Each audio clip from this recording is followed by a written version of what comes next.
বাংলায় প্রাইম টাইমে আরও একটি খবর আজকে ট্রেন্ডিং, সেটা হচ্ছে মূলত শিক্ষার্থীদের জন্য, পড়ুয়াদের জন্য, পরীক্ষার্থীদের জন্য ভীষণ গুরুত্বপূর্ণ সিদ্ধান্ত নেওয়ারও একটা জায়গা বটে। সিবিএসইতে একটা নয়া নিয়ম আসতে চলেছে মূলত দশম শ্রেণীর জন্য। দশম শ্রেণীতে এবার একবার মূল পরীক্ষা নয়, বরং দুবার পরীক্ষা হবে।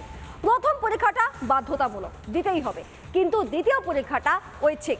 কোনো পড়ুয়া চাইলে দিতেও পারে, কিন্তু নাও দিতে পারে। প্রথম পরীক্ষা হবে ফেব্রুয়ারি মাসে, যার ফলাফল বেরোবে ফেব্রুয়ারি, মার্চ পেরিয়ে এপ্রিলে। পরের পরীক্ষাটা হবে মে মাসে, যার ফলাফল বেরোবে জুন মাসে।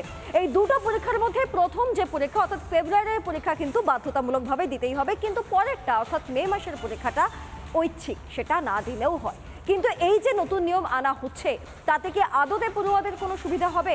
চাপ কমবে নাকি পড়াশোনায় মনোযোগ কমবে? কোনটা হবে? শিক্ষাবিদরা কি বলছেন, চলো দেখো।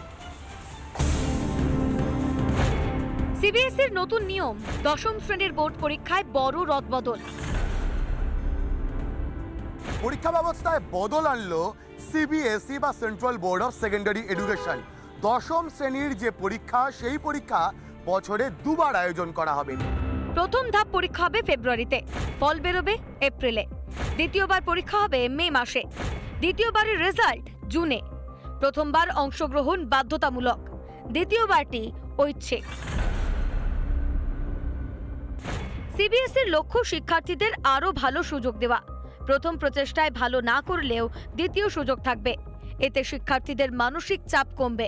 বছরে দুবার এই পরীক্ষা ব্যবস্থার যে আয়োজন সিবিএসই করছে, যা আগামী শিক্ষাবর্ষ থেকেই লাগু হবে, সেই ব্যবস্থার মাধ্যমে পরীক্ষার্থীদের আরও অনেকটাই সুবিধা হবে, পরীক্ষার্থীদের উপর চাপ কমবে, এমনটাই অভিমত শিক্ষা মহলের।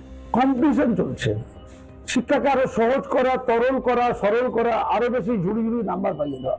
আমার মনে হয় যদি পড়াশোনার মান ঠিক রাখা হয়, যদি সিস্টেমেটিক ওয়েতে সিলেবাসগুলো শেষ করা হয় এবং প্রত্যেকটা চ্যাপ্টারকে গ্রহণযোগ্যতার সাথে দুটো এই পাঠের মধ্যে যদি সম্পন্ন করা হয় এবং তার যদি মূল্য যথার্থভাবে হয়, তাহলে সমস্যার কোনো কারণ নেই। স্টুডেন্টদের বা পরীক্ষার্থীদের ক্ষেত্রে যদি তারা মনে করে যে না, অনেক সময় যাদের হয় যে পরীক্ষার সময় নার্ভাস হয়ে যায়, পরীক্ষার সময় নার্ভাস হয়ে গিয়ে যেটা তারা ইনপুট দিতে চাইছে সেটা তারা দিতে পারে না, ফলে সেটা একটা ভীষণ ব্যাপার যে পরীক্ষাটার সময় তারা দুবার যেহেতু অপশন পাচ্ছে, সেহেতু তাদের সব ক্ষেত্রেই বেড়ে যাওয়ার সম্ভাবনাটা থাকে, তাদের মূল্যায়নটা ঠিকভাবে হবে। নতুন সিদ্ধান্তটি জাতীয় শিক্ষানীতি 2020-র সুপারিশের অংশ, যার লক্ষ্য চাপমুক্ত শিক্ষার পরিবেশ তৈরি করা। এবার সেই লক্ষ্যেই সিবিএসই। রিপাবলিক বাংলা। নানা ধরনের কন্টেন্ট দেখার জন্য লাইক করুন, শেয়ার করুন আমাদের ফেসবুক পেজ, সাবস্ক্রাইব করুন আমাদের ইউটিউব চ্যানেল।